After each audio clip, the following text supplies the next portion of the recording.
Praise the Lord. கர்த்தருடைய பரிசுத்த நாமத்துக்கு மகிமையுண்டாதாக. கர்த்தர் நல்லவர். இந்நாள் வரையிலேயே நம்மளை கண்மணி போல பாதுகாத்து தாங்கி தேற்றி அற்புதமும் அதிசயமாய் வழி நடத்தி வந்தார். கர்த்தருடைய நாமம் மகிமைப்படட்டும். இந்த வழியிலையும் பிரதர்ஸ் அண்ட் சிஸ்டர்ஸ் நல்லா கவனிங்க.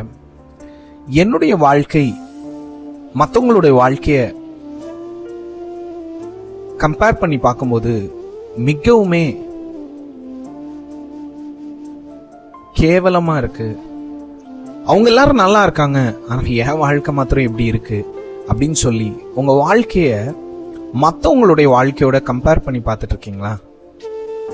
உங்களுக்கான வார்த்தை தான். நல்லா கவனிங்க பிரதர்ஸ் அண்ட் சிஸ்டர்ஸ். உங்க முன்னாடி ஒரு வார்த்தையை கொண்டு வர விரும்புகிறேன். யோபு 23ஆம் அதிகாரம் 14வது வசனம். இதுல ரொம்ப தெளிவா யோபு சொல்றாரு, எனக்கு குறித்திருக்கிறதை கர்த்தர் நிறைவேற்றுவார். ஒரு விஷயத்தை நல்லா புரிஞ்சுக்கணும் பிரதர்ஸ் அண்ட் சிஸ்டர்ஸ். இந்த வாழ்க்கையில நமக்காக கர்த்தர் நிறைய விஷயங்களை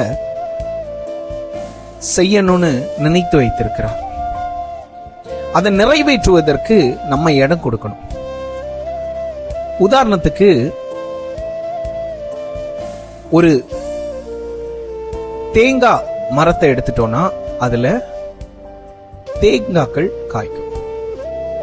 ஒரு மாங்காய் மரத்தை எடுத்துக்கிட்டோம்னா மாங்காய்கள் காய்க்கும். அப்போ ஒவ்வொரு மனிதனுடைய வாழ்க்கையிலையும் இது போலவே ஒவ்வொரு விதமான பாடுகளும், ஒவ்வொரு விதமான ஆசீர்வாதங்களும், ஒவ்வொரு விதமான நடத்துதலும் இருக்கும்.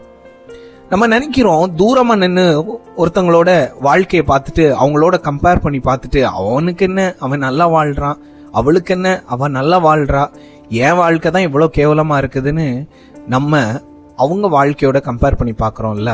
அந்த தேங்காய் மரத்துக்கு தான் தெரியும் அது படுற கஷ்டம். அந்த மாங்காய் மரம் கனி கொடுக்கறதுக்கு அது படுற கஷ்டம் அதுக்கு தான் தெரியும். அதனால இன்னையில இருந்து உங்க வாழ்க்கைய யாரோடையும் கம்பேர் பண்ணாதுங்க. உங்களுக்கு கர்த்தர் என்ன ஆசீர்வாதங்களை கொடுத்திருக்கிறாரோ அதை நினைச்சு நன்றி சொல்லுங்க. என்ன ஆசீர்வாதங்கள் வரப்போகுதோ அதற்காகவும் நன்றி சொல்லுங்க. இது எல்லாமே கர்த்தர் முன்குறித்து வைத்திருக்கிறார். சோ உங்களுக்கு குறித்தது வந்து சேரும். மற்றவங்களுக்கு கொஞ்சம் முன்னுக்கூட்டி வந்துச்சுன்னா அதை நினைச்சு நீங்க பொறாமப்படாதுங்க.